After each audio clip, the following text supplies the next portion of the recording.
What's up, guys? I'm Jitendra Vaswani, and I'm here at TS Lisbon Cascas, and I'm with Jason Hunt, the guy who's running the Merch Marketing podcast, and I'm running my own podcast, Inside a Hustler's Brain podcast. And today we are here to discuss about like social media, SEO, personal branding, social media marketing, like everything. Like we are going to do a lot of talks here. It should be open conversation. We'll chit chat and talk a little bit about digital, and we'll talk about maybe your area of expertise a bit as well. Everything. Let's do it. So awesome. Okay.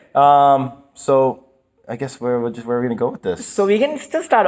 Okay, Jason, you can introduce yourself to my audience. Sure. Like what you do. Yeah. What's your stuff? So my name is Jason Hunt. I am founder at Merged Media. So we're a digital marketing agency specializing in Facebook advertising, Instagram, SEO, as well as website design. So we're here together at TES. We're both speakers at the event. Yes. I talk about Facebook ad strategy. And I talk about Google AdWords strategy, like how to do affiliate marketing with Google AdWords. So tell me a little bit about doing affiliate marketing with Google AdWords. Because these days, right now, Google, like if you do the black hat shit, it's very hard, to be very honest. So I'm focusing more on the white hat stuff. Like I'm promoting hosting offers, VPN offers, email marketing offers, like any kind of offers which are white hat. And I find those like low competition, like if I want to like bid for like brand like hosting, which is not very famous, because like a big hosting company, they will not allow me to bid for their brand term. So I always try to find out low competitive keywords on AdWords. And how do I find it? By spying on Facebook ads, Instagram ads, and I use tools like Ahrefs, SpyFu. And from those, I try to find out low competitive keywords, and I bid on those keywords, like a review and the discount coupon keywords, like best CBD oils for dogs, best CBD oils for cancer, like these kind of keywords, and best corona mask. Right now it's trending. So I find out these keywords which are trending on Google, and I start bidding on those keywords. And in those like landing pages, I have my affiliate link. I send it to them to Amazon or the like offer page, and the conversions are pretty good. Let's talk a little bit about market research and competitive research, because for us at our agency, it's one of the most important parts to a campaign is dedicating the time and effort to understanding that business. Because I mean, when you're talking Facebook and social media, you're essentially an extension of their business. So you really need to understand the brand voice and the way they're being represented online. So for us, like we conduct a thorough research in terms of not just their market, but competitor research is very important for us.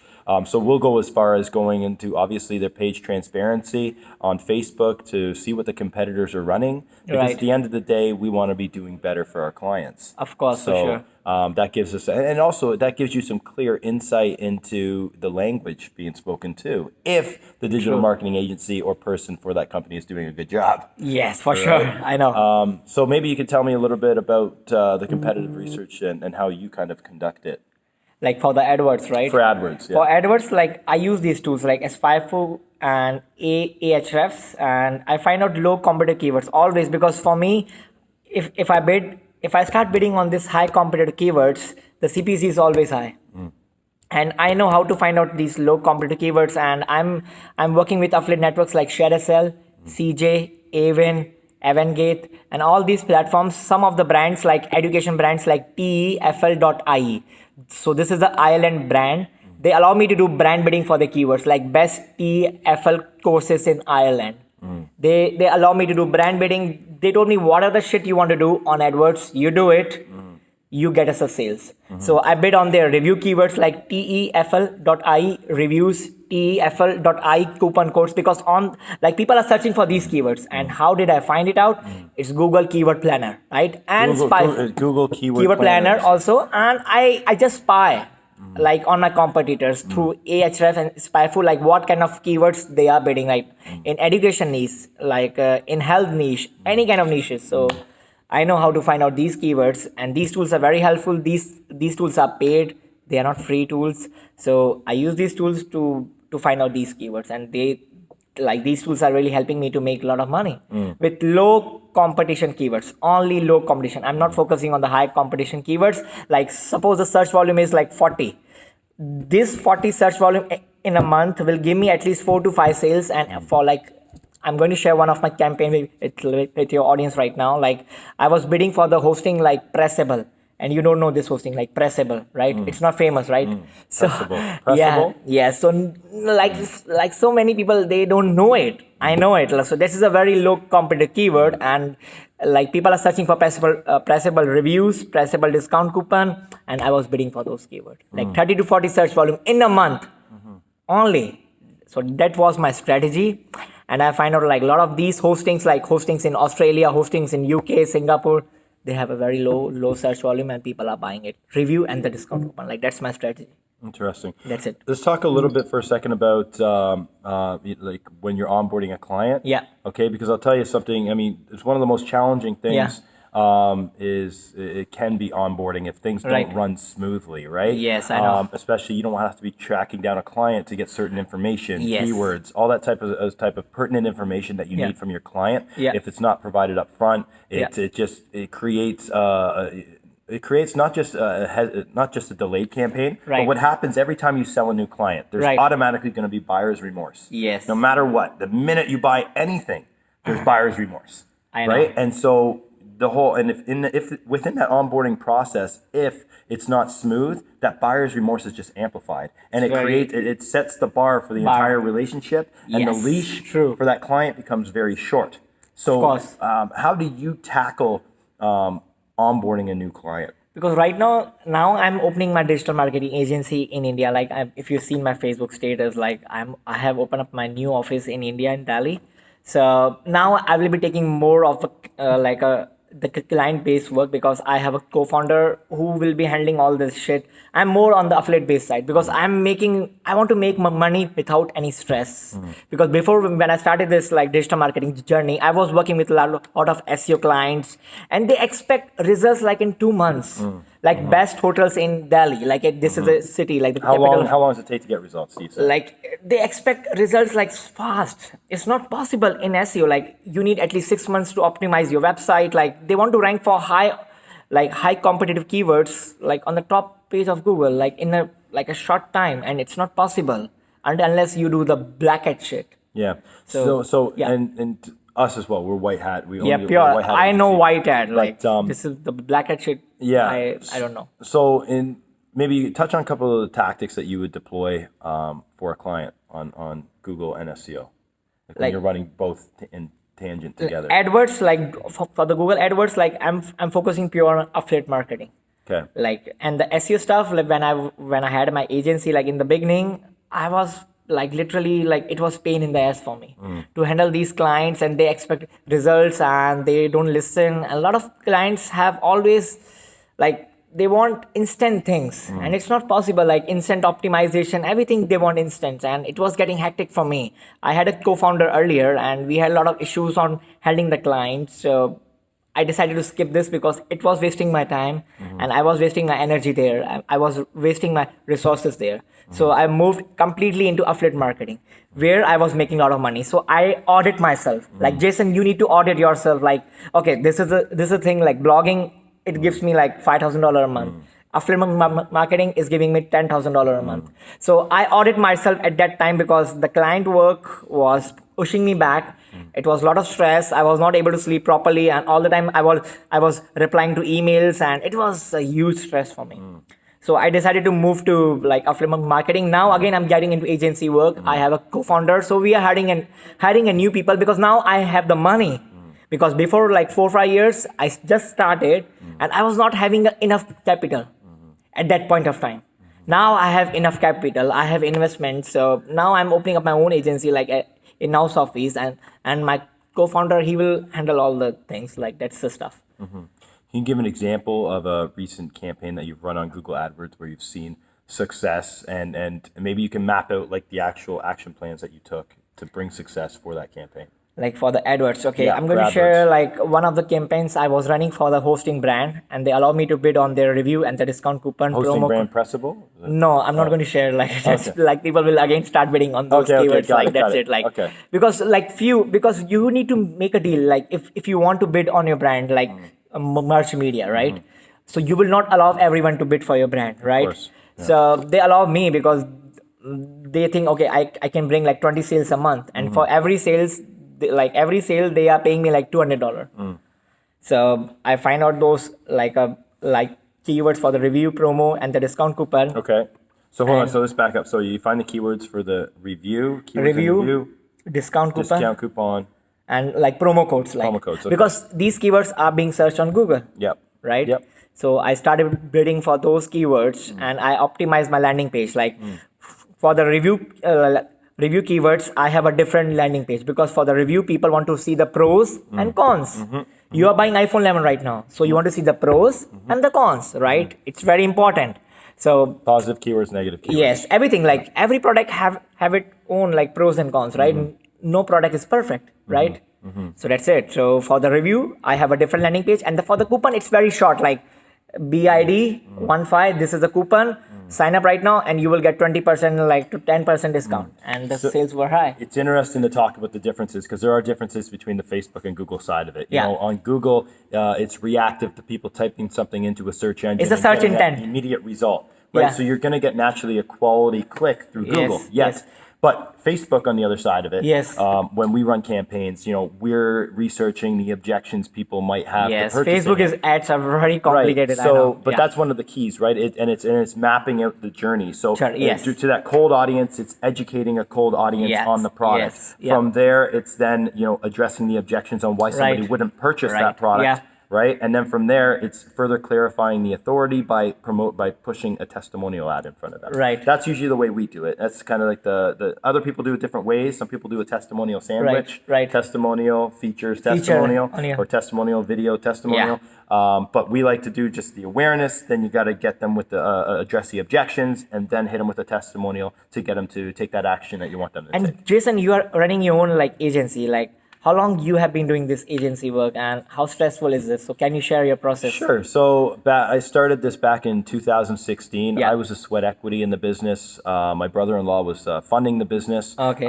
So I was able to go out and drum up business, go door to door, knocking on doors. And it started, when we started, let me just tell you when we started. I was charging for daily posting every single day on social media to multiple platforms, Facebook, Instagram, Twitter. $199 a month. Fuck. This is in 2016. So at 2016, it was a market that hasn't become saturated yet. It was just like, it was new. People weren't willing to give social media a shot because it was like the new thing. For a lot of these restaurants and mom and pop shops. So, so I was able to drum up a lot of business relatively quickly. We got like 100 clients in the first year. Fast forward now, and we've worked with over 300 clients. I merged my agency in early 2019 with an SEO web design company. That was important for a business because we were losing potential opportunities because a lot of business owners don't want to deal with 4 or 5 different people for their digital. So now I can offer everything. Like SEO and social media, right? Like 2 in 1. So for me to find that SEO company to work with, I had a mutual connection, a friend that introduced me to them. But also to further that, I Googled SEO companies. And the SEO company I partnered with was near the top of the search. So if you're an SEO company, you better be near the top of the search. That's who I want to partner with. You know what I mean? Of course. So it was great because by partnering with an SEO company, now I can leverage their customer base, their client base, and they can leverage our customer base. So we're selling social clients SEO services, and we're selling SEO clients social services because the social media retargeting is such an important aspect to the SEO as well. If you're driving traffic to a blog post, how to decide why security for your website is important, for example. And then you should hit them up with a very specific Facebook ad, addressing some of the points that were made in that article. And it's just such a great way to do that retargeting off of SEO organic. So giving you ideas, it looks like. Okay, so what is your onboarding process to get a client? Onboarding for process. Facebook ads. Yeah, so for Facebook. And what kind of results they expect? Like, hey, Jason, I'm paying you $5,000. I want this amount of leads from you from this Facebook ad. Sure. So the very first thing we have a welcome call with the client where get all the access to the platforms and get we conduct our market research on our end. We get as much information from the client as possible. And then from there, a lot of it is with our team. I mean, our strength is being a creative team. So in-house, we sit around the boardroom table with our entire team and we have the whiteboard and we're coming up with an entire storyboard for the campaign. So from there, and then we come back to the client. We use a platform called Heyorka. Heroica is a great platform for scheduling content. Okay. It's transparent with the client. They can go in there and leave comments on each piece of content prior to it being published. Okay. That's a great tool for us. And then from there, usually that first month, at the end of the first month, we're having a chat with the client to see where we're at. We don't guarantee results in month one because in month one, we're building up our bucket. Okay, like when I say lookalike audience. well, we create our audiences right off the bat. Right. Our customs, our lookalikes, we're creating that right off the bat. But we want to hammer those cold audiences to get them into that bucket. I like to say we want to fill a bucket full of warm people. People that watched the video, people that went to the website, people that engaged on posts. These are the people we're going to target with our objection ads, sell ads, testimonial ads. Okay. Yeah, giving you my whole strategy here. So a lot of value, little value bumps today. Yeah, sure. A lot of lot of value bumps from you, Jason. Yeah. Yeah. True. So so I mean that's for yourself. Do you work on the social media side with your clients, or is that no? That's not my expertise. So that's where you call me. Yeah. So that's like Jason can help me out because that's not my expertise. See, like Jason, like Gary, we always say audit yourself. Like, what are your strengths? Yeah. I'm betting on my strength right now. Because SEO, PR marketing, affiliate, and AdWords, like these are my strength. Social media, website development, like these are not my strength. I'm hiring people for those stuff. There's a book called The One Thing, and I suggest you read it. Or you're living it right now. You might not need to read it, but the premise of the book is, don't try to make your weaknesses better. Focus on what you're good at and double down on that. Right, double down on your strengths instead of just like trying to be the jack of all trades, master of none. Right. Don't do that. You just focus on what you're good at and let other experts be better in those other things. Yes. In those other areas. And Jason, yesterday you were speaking at TES. So what were your speech? So can you share something from your speech so people can know? Sure. So in the speech yesterday, I went over a couple case studies. Yeah. One of them being an equestrian online store. Equestrian, so horse riding and things like that. So we work with an online store. And in that presentation, I was sharing how this is a client that the SEO company worked with for a year and was able to provide great results. And then when we came in there and started doing the social media retargeting, the Facebook, Instagram retargeting, it was very easy to get results for them. We ended up spending $994 on a December campaign and generated them $38,000. Wow. Yeah, 44x pretty much we generated them in sales. And it was massive ROI. They were obviously super happy. They actually ran out of boxes to box the product. They ran out of box inventory. Wow. So it was kind of very nice. Yeah, it's a good problem to have for an online retailer, right? But so I shared that case study yesterday. And basically, anytime, and you know this, anytime you speak at a conference like this, you don't sell. It's not about selling. You need to provide value first. It's and you say it's value, but not just value. It's provide tangible takeaways, because you and I both know that 90% of the people out there that listen to you speak are not going to do shit with the content or shit with the stuff that you provide them with. Right. 10% will, but those 90%, it's really they might go. That 10% might go and test. They might go and try it out. Yeah. But like people give up easily. Like yesterday, I shared a lot of like my campaigns, like a real campaigns, and they don't want to take actions. Like that's the problem. Like people are not action takers. Like that's a stuff. Like they just listen, but they don't execute it. Yep. There's no execution, right? And that's the thing. But that maybe everybody's just focused on their one thing, and that's the idea: is to connect with people like yourself on Google Ads, or myself, and social media, and then from there, and it gives you an opportunity to build up that trust and authority by speaking. And I tell people, man, like everybody whatever your one thing is, try to get in front of on as many platforms and in front of many people as possible to speak about your one thing, because people are going to seek you out for that expertise. For sure. Right? Yeah. So how long you have been doing like this speaking things, like if I ask you? Yeah. So, I used to have a band. So I used to sing in front of audiences. So when I stopped performing in front of audiences, there was a void that needed to be filled. Right. And so becoming a subject matter expert on social media and having the ability to get on stage filled that void. And so I've been doing it only for probably about, a couple years now. Right. Yeah, just a couple years. And so it's been good. Obviously getting to travel and speak is always a Okay, and do you use some kind of FB ads automation tool to optimize and automate your Facebook ads? Like there are a lot of tools right now in the market. Espresso and things like that. Yeah, something like Magix. We don't use platforms like that, and the reason for that is we just live in Ads Manager, and I found through historically, anytime you use like a third party to post or a third party service, Facebook wants you to live natively in their platform.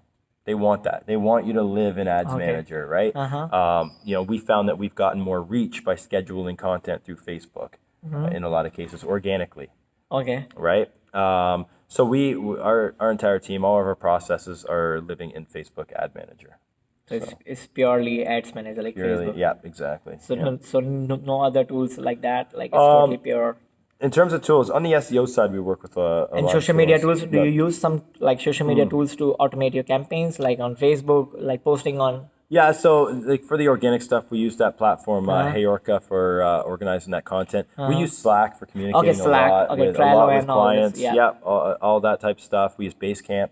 Basecamp. Okay. But for the automation, there used to be platforms we used for Instagram automation, but those were canned earlier this year. Like Facebook or Instagram really cracked down on the automation. They're cracking down on all but these there's a platform that we use called Kicksta. Oh, Kickstar. I'm already ranking for the Kickstar review on the top of Oh, really? Yeah. So I'm making them commission, like every month is like $800 I'm making it with them. Oh, really? Like I'm promoting them. Yeah. Oh, really? Yeah. So that's the keyword. Through SEO only. Oh, yeah?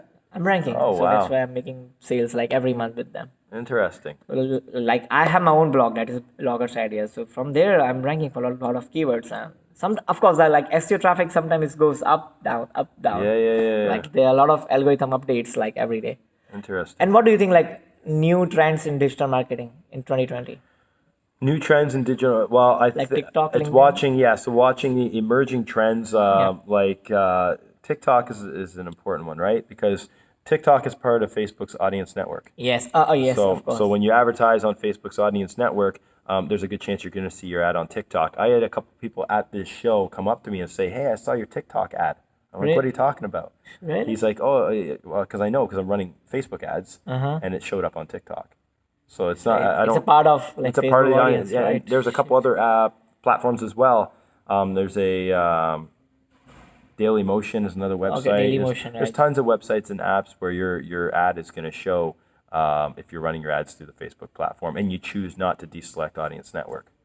Right, because Gary Vee is saying like TikTok, LinkedIn, like be there. Like the organic reach is very high on these platforms right now. Like still like few business owners, they're very afraid to try like TikTok and LinkedIn.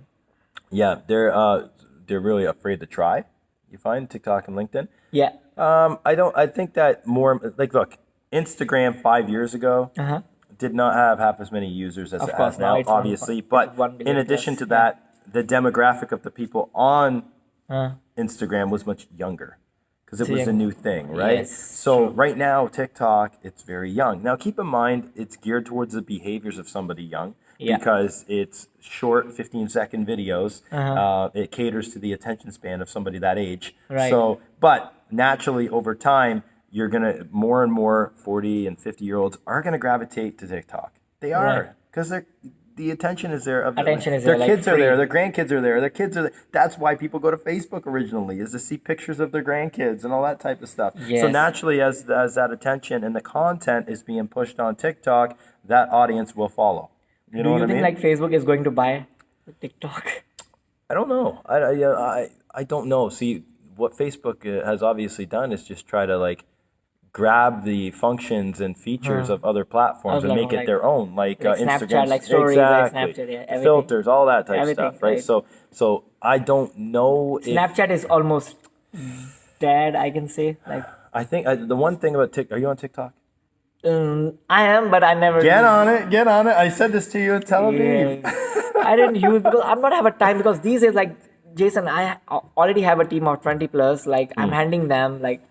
So like social media sometimes eats up a lot of my time. So that's why I don't want to be on everywhere. Like it's so you'll get on it and you'll see, you got to understand the functions in TikTok, because I can see Facebook potentially taking on certain features like the music aspect of TikTok, the way it's how easy it is to create a music video on TikTok. Yes. That kind of functionality is something that I could see Facebook taking on. Yes, because they want to make something like a TikTok so people can stay on Facebook more and more. Yeah. So check it out. Let's finish this up because we got speed networking that we want to hit right now. Sure. So yes. where can people go to reach Jitendra? So they can find me on LinkedIn, Jitendra Vaswani, and they can find me on Facebook, like same. So like that's the best way to reach me, like Facebook and the LinkedIn, like that's the best way for me to reach. Awesome. If you want to reach me, you can reach me at jhuntofficial, JAYHUNTOFFICIAL. I'm just going to put it right here. Yes, so the link will be in the description. And I'm going to share his podcast link. Yeah, and Merged Media, at Merged Media, MERGED Media. And if you want to book a time to chat with me, just go to Merged. Social media, yes. Yeah, about merged.ca. You can go to MERGED.ca and you can book a time in my calendar there. And we had a lot of fun. We are having a lot of fun right now at Lisbon. Fun doesn't stop. Okay. Some more fun. Keep hustling. Bye. Take care. Ya. Bye.